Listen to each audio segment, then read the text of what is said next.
Tonight we start the book of Joshua.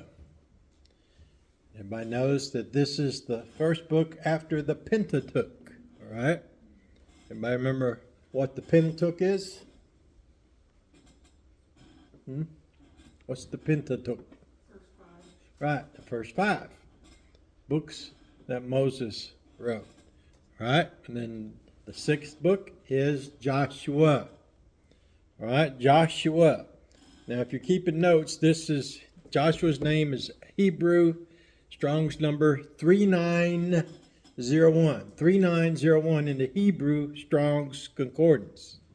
And it means Jehovah is salvation. That's what his name means. Jehovah is salvation. So Joshua has a powerful name. Matter of fact, you look in the New Testament in the Greek, has the same meaning. Jesus' name has the same meaning as Joshua. Jehovah is salvation. All right, so as we study this book, we'll look at Joshua, who was, we might call him Moses' sidekick. All right, he was Moses' preacher in training, or we would call them preacher boys nowadays. He was under the ministry of Moses. Everywhere Moses went, guess who was there? Joshua. Right? So this book of Joshua records one of the most interesting and important positions of Israel's history. It's very important to have the book of Joshua as the connector to the history of Israel between the wandering in the wilderness and the moving in to occupy the land of Canaan, or Israel. So it treats this period of this time as a nation of that time when they have finished their wanderings, and it takes the place, and it's like the prophetic books in the Moseses, and then the preparatory books for those leading up to Moses. The book of Joshua. The book of Moses would be imperfect without this capstone of Joshua. Joshua kind of finishes all of what was going on in the wilderness as Moses dies and Aaron dies out in the wilderness. There are 2 men left from that whole generation. Who are those 2 men? Right. Joshua and Caleb. They were the 2 spies that went into the land, came back and said, hey, let's go get it. It's ripe for the picking, and we can take them. By the grace of God, we'll go in and take it. And of course, they were drowned out by the other 10 that said, there's giants in that land. We can't possibly win. So those 10 called the shots, basically. And what happened?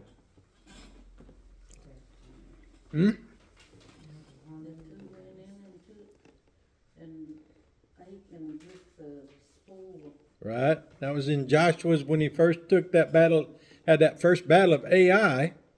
But remember now, when Joshua sent those spies in, those spies came back, or Moses sent the spies in actually. Joshua and Caleb, came back with the good report. So they said, let's go take them. And then the people of Israel said, no, we ain't going to do it. And they said no, and then Moses said, okay, back out in the wilderness. Oh, we'll go now. Too late. God put them back out into the wilderness for their doubt, for their faithlessness, for their weakness.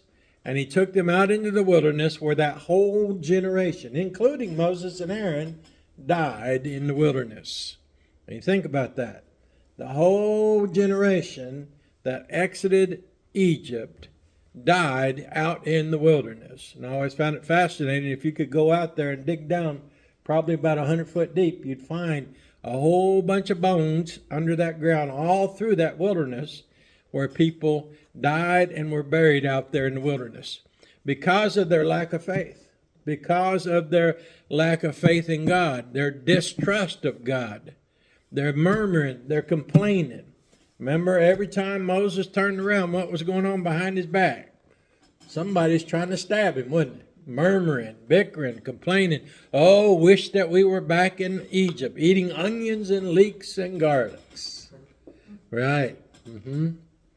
Now, what did they have in Egypt? Bondage. And not just a regular bondage. No, it was a heavy, oppressive, slave-like bondage. They were the ones that were responsible for building the treasure cities of Egypt, the pyramids and things like that. They were used to lift and tote and make brick and all of those things. That was heavy bondage, not just a light serve your master and give him some bread and that kind of stuff. No. It was hard labor, all right? And they were crying out because of that hard labor. They cried out to God and said, God, we need deliverance. So Moses sends them to deliver them. What do? You know, and we have to remind ourselves, boy, if I was there, I'd have done different. That's what we always say, right? That's not what we do. We'd be doing the same thing. Boy, I don't like this. I don't like this. I don't like that. I don't want to go there. You brought us out here to die, Moses. Complain about the food. Complain about the water. Complain about everything. You brought us out here to die, Moses. The whole time. So that whole generation, boom, dead. 40 years worth, dead. Now Joshua has been called, and we'll see that here in this first chapter. Joshua is called into the ministry of taking over Moses' place. He had been with Moses from the beginning. He had worked with Moses. He was attached to Moses. Wherever Moses went, you'll see he was right there with him. So Joshua was the student of Moses, the friend of Moses, and also you would say that he was a protector of Moses. He was a mighty warrior. He knew how to fight. And he helped protect Moses during that time of the Exodus. So without Joshua, what had preceded would be incomplete, and what follows unexplainable if we didn't have the book of Joshua to finish off the books of Moses and to translate Israel into the nation and to occupy the land of Canaan. So this writer was directed to fill that gap by narrating the conquest of Israel, the Canaan land, and the appointment of the promised land and the division of the land thereof. So this is the historical document, as it were, and it's also a document about the sovereign grace of God and how God brought them through even though they turned against him. God kept his covenant, God kept his promise, God kept his word that he would deliver the people of Israel into the promised land, Canaan land. All right, so this book may be contemplated as the end of Israel's trials and wanderings and the moving in, the beginning of their life as a nation in its own land. So this is a twofold viewpoint that you look at here. It's the end of the trials and tribulations of the wilderness. Now this new generation has grown. Now they're ready to begin to occupy the promised land. Now they're going to have many battles, okay? Many battles to go in and to conquer all these different kings that are in that land. And there were like 5 or 6 that were in that land that occupied those different places within the land. So this is a preparation for that. As Joshua has been out in the wilderness, all these young fellas have been growing up. Now they're at the good age for being able to fight and to conduct those military campaign that they're going to have to conduct to move into the land. So here now we see Canaan as a type of heaven. Think about that in the Bible. Canaan, or Israel, the land of Israel, is a type of heaven. And the journeys on their way to heaven is like a type of us on our way, on our pilgrimage to heaven as well. So there's a symbolism there and types that you can look at, right? So Canaan was going to be the scene of fierce battles. There were some fierce battles. Remember, like was already mentioned, the Battle of Ai, the first time they went was when they were told they weren't going, and they went anyway. And then what happened when the Battle of Ai took place? They got whooped, didn't they? and God sent them back. Then that next time they came back, then what's his name?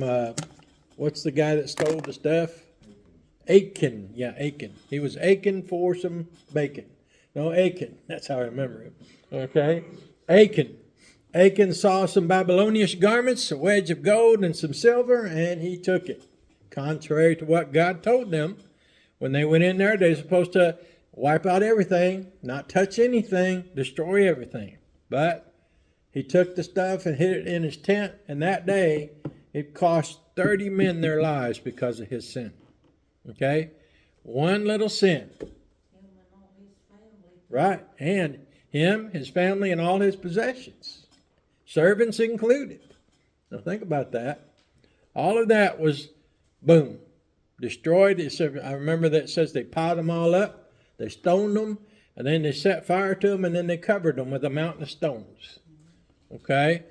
Because of that one sin, 30 men lost their lives, plus his family and his animals and everything he owned was buried in that pile of rubble. So think about that. One sin has an effect. The ripple effect is what I call that, where you do one sin and it just kind of spreads out. Just one time. So the point of this is that Joshua has to do what God tells him to. And now in this chapter, we're going to see Joshua being called out. And you'll see several times in this chapter where Joshua has to be reinforced, as it were, or encouraged and motivated, as it were, by God to take over Moses' place. Now, how would you feel? You've been out in the wilderness now for 40 years listening to these grumblers, these complainers. You've been on the whole trip from the removal of Egypt over to right up to the Jordan River and ready to go in, and here now these people say, oh no, we can't win, no way. How would you feel if you were Joshua? Would you want to take hold of that bunch? No. You wouldn't want to lead that bunch because you know what they did to Moses. You saw what they did to Moses and Aaron and their sister. Remember that? You saw the complaints and the bickerings and the backbitings and the whispers and all of that. You saw that as they were going through the Exodus. Now, God says, Joshua, guess what? It's your turn. Now, I'm sure Joshua was very, very hesitant about this. But he was going to obey God no matter what. And that's the one thing about Joshua that you can see here is that no matter what he did, he always obeyed God. God told him to do something, he went out and did it. He didn't hesitate. He did exactly what God told him to do. And that's why Joshua was so successful. When God told him to go take this city, he went and took that city. And he made sure he did it according to what God told him to do. Whatever he told him to do, that's what he did. Like one time he went up on the mountain and he saw an angel standing there with a sword, and it was the Lord. He saw him standing there and says, whose side are you on? Are you for us or are you for the other side? And he said, nay, but for the Lord. I'm an angel of the Lord. I've got the sword of the Lord, and I'm going to take care of this battle. Joshua was blessed by that, encouraged by that, because they had God fighting for them. And if you want to fight, who you want to fight with? You want to fight having God on your side and the enemy having to feel the wrath of God on their side. That's what you want. You don't want to fight with God against you, do you? What's going to happen if you fight against God? Every time you will lose. Every time you will lose. So in this viewpoint that we look at, we're going to look at this and we're going to find out that we must serve God. We must go through this pilgrimage. In order to see God, we're going to have to be saved. We're going to have to be changed. We're going to have to become His servants. And as we go through this life, then God gives us that eternal life. As that life progresses, we draw closer to the Lord. We become more sanctified and prepared for that day when we go to be with Him. As we go to be with Him, then we await that day when if we die, that we pop out of those graves and are changed in a moment, in the twinkling of an eye. So we're in that journey, just as those Israelites were in the journey of the wilderness, so are we now in the wilderness. We're on a pilgrimage. We're just passing through. We're not setting roots down here. We're supposed to be traveling to that place, that promised land above. So as you think about how that we will win that race, it's by faithfulness to God, by obedience to God, and by following God's instructions to the letter. Well, where are God's instructions? Right here in His Word. As you think about, well, what do I do? Here it is in black and white. You live for God, and God will make it plain what you're supposed to do. He's already made it plain. You just have to figure it out in your own life, what God wants you to do in your life. There's always something that you have an ability to do to be a blessing to others in one way or another. God's giving you abilities. Every Christian has an ability to do something for the Lord. And God gifts you with those abilities, and you can use those abilities for the furtherance of the gospel. Joshua had many abilities. He was a warrior, and he was a preacher's helper. He was a warrior, yet he could submit himself to Moses' leadership and authority and was willing to do whatever Moses wanted him to do. Now, why did Joshua follow Moses? What was the reason for that? God put a desire in his heart to. Moses was teaching him how to take over. Exactly. Moses was the leader, and he was teaching Joshua how to be that leader. And Joshua wasn't even thinking about that. I'll guarantee he wasn't thinking about trying to be the leader. It wasn't his ambition. It wasn't his political motivation. He was thinking about being Moses' helper. That's all he had in mind, was to help Moses to do what God would have Moses to do, and thereby he was doing what God wanted him to do. And of course, this man's been prepared since his youth. Now he's a full-grown man, and he can take over the reins. Moses, remember, he went up into the mountain to pray. God showed him the promised land, and then what happened to Moses? He died right there in those mountains. Now God hid his body. Why did he do that? Right. He had to hide the body in those mountains so that they wouldn't build this big mausoleum and come traipsing on some type of pilgrimage and worshiping Moses in that place. That's not what God wanted. God hid his body so that exactly wouldn't happen. Remember when they got into the promised land, remember that brazen serpent that Moses had made? What were they doing with that? They'd started worshiping that thing. So you see, God removed that temptation from them by hiding Moses' body. But he did keep Moses a promise that he did get to see the promised land, but he didn't get to step a foot in it. Okay? God showed him the promised land, but he didn't get to set foot in it. And why was that so? Why did God allow Moses to die before he went in? What was the reason? Right. He struck the rock instead of speaking to it. He got mad at him. Okay? And those people were good enough to make you mad. I mean, they were that way. They'd make you mad in a heartbeat. And he got mad, lost his temper, and didn't glorify God, but he glorified the flesh. He struck the rock instead of speaking to it. And God said, all right, Moses, that's it. You're not going in. You didn't obey me. I still love you. I'm still going to trust you. I'm still going to have you be the leader, but you're not going to set foot in the promised land. You're going to die up on the mountain where I show you that place. Well, that was enough for Moses. Moses was still God's man. Moses had to be disciplined, just like all of us have to be disciplined. But now here's Joshua's turn. Now, having seen what happened to Moses, how would that make you feel? See?